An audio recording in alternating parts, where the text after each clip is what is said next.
Saan pong masakit kay mami? Ay, baka tumulas. Kung magtaas, pwede pong Sige po. Ano pong atin, mami? Ano pong masakit kay mami? Ang problema po kay mami, ay, kasi ano, yung po kanyang tuhod, hindi niya po masyado talaga.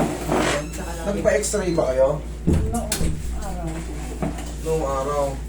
May Ilang taon na ba si mami ganyan na hindi makalakad ng ayos? May 5 yatang taon na. Ay, 5 taon? Nakakalakad siya, yun lang yung ano to, kasi sumalpok yung... Kailan? Ngayon ka, May 2 weeks na. 2 weeks na. Kasi yung Pero nakakalakad kayo dati. Nakakalakad naman. Ngayon lang sobrang sakit. Oo. Sakit sa... Yung kabila, Hindi, ang kabila ang nasa Sige. subsub. higa kaya mami. Napasubsub. Ayun. Kita nyo, binat na binat, magang maga. Oh. Dahil nasa upuan siya ng sasakyan, biglang preno ng anak niya. Ang sabi noon, nagsalo daw yung aking buto. Makikita ng doktor yan eh. Hindi naman nung sa hindi kayo makakalakad kung nagsala. Hindi, eto kasi meron tayong tinatawag dito ng patela. Gumagalaw to, nadidislocate po yan. Sumasala po talaga yan. Sumasala. Ngayon, siyempre, may edad na si mami. Pagpreno, di ba, sir? Kumbaga parang natuhod niya yung likod ng buwan. Siyempre, mas weak na yung mas weak na yung may edad. Kumbaga maaring magkaroon ng mga partial tear sa mga tapos mga mild crack. Parang ito lang yan, suntukin ko yung pader. Hindi siya totally fracture, pero yung ibabaw niyan, napakasakit. Pero ito kasi, pantayo natin to panlakad.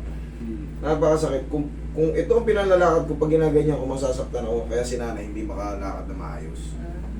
Ngayon, makikita lang naman natin to, kung sala talaga, x-ray. Okay? Pero pag base sa, ako katulad ko, marunong akong tumingin ng sa kapa pa lang, kung nakadislocate itong malalaman ko na, ito. Pag tutugmain mo lang naman yan maaaring namamaga kayo na kay mami yung mga cartilage niya. Yung mga puting buto. Dahil sa impact nung Pagbunggo. baka gumalaw yun yun ang medyo Sumuot ako doon sa ilalim ng upuan. Nakaluhod. sumuot kayo sa ilalim ng upuan, nakaluhod. Natanggal kayo sa pinakaupuan, bali na-ball jack talaga kayo. Saka yun yung pagpreno. Walang Ay, wala seatbelt akong eh. seatbelt. Walang seatbelt. Dali sabihin nyo kung masakit na pipindutin ko itong mga buto nyo. Eto. Masakit. Etong sentro. Masakit. Eto medyo baba. Okay. Mataas ang masakit din yan. Dito. So mga ganito. Okay. Ulit yung pao muna. Namamaga kasi.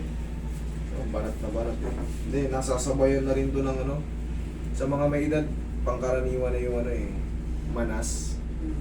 Bakit? Wala na tayong exercise Less na yung mga movement, kaya yung blood circulation medyo mabagal, hindi makaahon kaagad.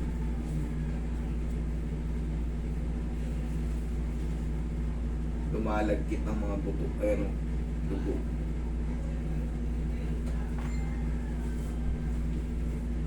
Two weeks.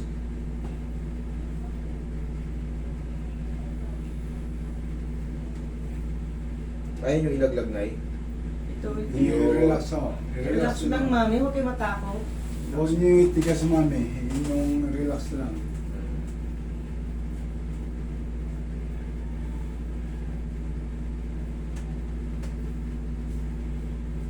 Nasasaktan kayo sa ganyan din ko, hindi. Sakto lang. Dito. Dito. Taas-taas ng kaunti. Ito. Kasi ito mga. Dito. Okay, dito. Sa muscle, nagkaroon ng overstretch. Kasi ito muscle to Pag mula dyan, syempre pag dito joint na yan. Pero itong mga quadricep, mas madali ito kumpara sa sa joint. Pag nasa muscle ang problema, mas madali. Pero wag lang siya talagang mapupunit.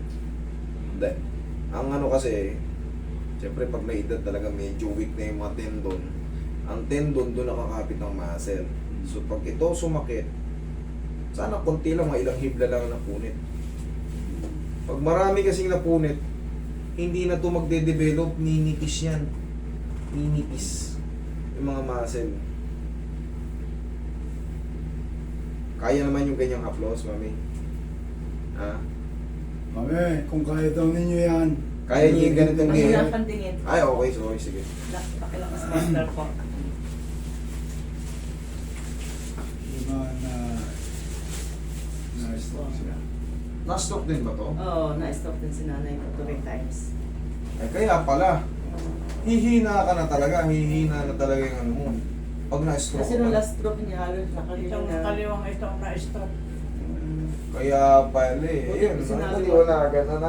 Hindi ko Hindi pala to twisted ni. Once kasi na-stroke ka, talagang manghihina yung kung anong tinamaan, kung kaliwa o kanan, manghihina po talaga yun eh. Pero ibang pagkakakuha niya kasi nakakalakad yan eh. Ngayon ang dumating yung kapatid ko na i-derive siya, tumalsik talaga siya doon.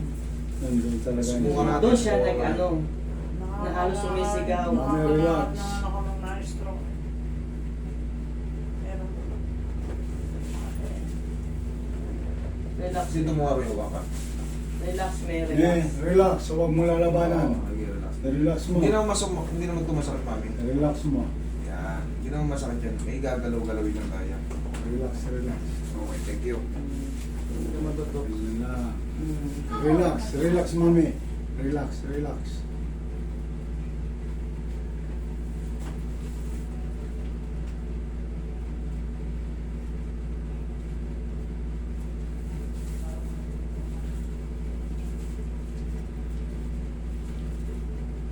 Relax lang mo, relax. Yun. Relax.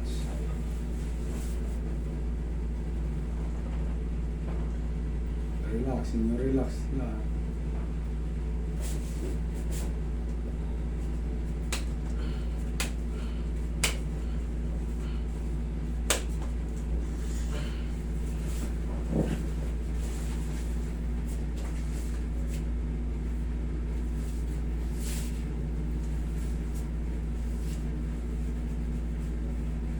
kung daw ang join, nagsalang ganon. Nagsalang ganun. Sabi nila, operahin. Sabi ng mga iba, pag ako daw ay nagpa-opera, lalo hindi makakalakad. Kaya Kailangan nito ng ano, base sa explanation. Sino nag-explain sa inyo, mami? Doktor dahil lang Okay. Ang base sa explanation nyo, ang nangyari, nagsalan ganun, malamang nagdikit na ito. Kasi hirap na siyang i-pull stretch, oh. Hirap na rin tupiin. Yung meniscus nyo, mami, nasira. Yung ibig sabihin, sinasabi ng doktor. Bago magdikit yung buto, meron tinatawag dyan meniscus, medial and lateral. Yun yung sinasabi ng doktor na nagsala. Na kaya, kinakapa ko ng, kumbaga, ino-observan ko kung hanggang saan yung mapiflex natin. Tapos sasayad na siya eh. Pagka sinasagad ko, tingnan mo, hindi mo may sagad. O yan, kaya pa. Pag dinagdagan ko na konti, yan, nakakaangat na siya. Hanggang dyan lang. Dati hindi ko may kilo yan. Dati hindi may galaw. Ayan, medyo, kahit pa paano, mabilis na. Pero mami, hindi na siya talaga hindi na siya talagang ma-overfold, yung sobrang fold. Ayan, magaw. Panat na panat.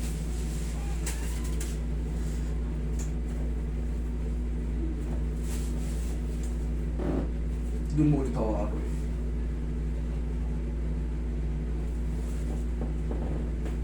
Okay. Sige nga mami, try nyo nga itayo. Tayo daw niyo po, men. Tingnan nyo, kung design pa rin yung feeling na masakit o humina na. At least humina na, mas maganda. Hindi muna.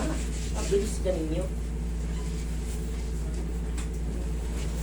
Tayo nga niya. Ayos. Uy, supportan mo yan. Sige, sige. O yan, mas nadidiin niya na. Hmm. Lalabas na si. Dito lang muna kayo. Okay? Mas maganda na. Okay naman. Okay. Okay, kahit pa paano. Mami, salamat sa pagbisita. Yun lang po ang gagawin natin dyan. Hindi na, Pero pinipit. Siya rin talaga. Madalas itong ano, delikado to. O, Itong hindi na suit kayo niya. higa.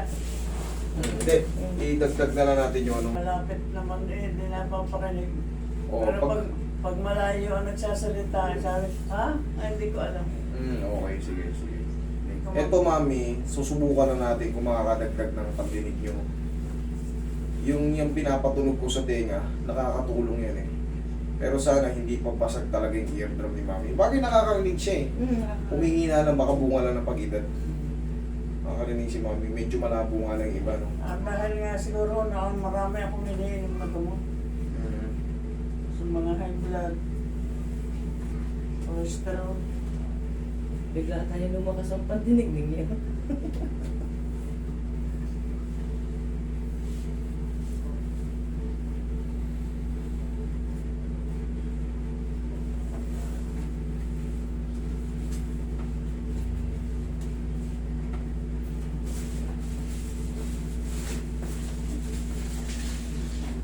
Pinas na mami ako yung lalamanan na. Ito pa. Ito pa ako ginalaman. Relax ako, ilambot mo nyo. Sige. Kaya na yan. Tingnan niya natin. Tayo kayo ng mami. Wait lang. Sandali lang. Sinelas yun. Sandali, me. Sandali mga. Sandali. Ikitatakbo na yata. Sandali. Sandali lang, me. Mabilis na yun. Bilis na eh. Dating picture yan. Kaya pa niyo ulan tukot. Ano, hindi pa. Hindi ko. Pinawa ka Kaya eh. okay na may tungkol para may... Mm. Okay, lalabas na si mami. Okay ka na. Okay na. Oo. Salamat. Salamat po. Thank you, Lord. May palabasin ka.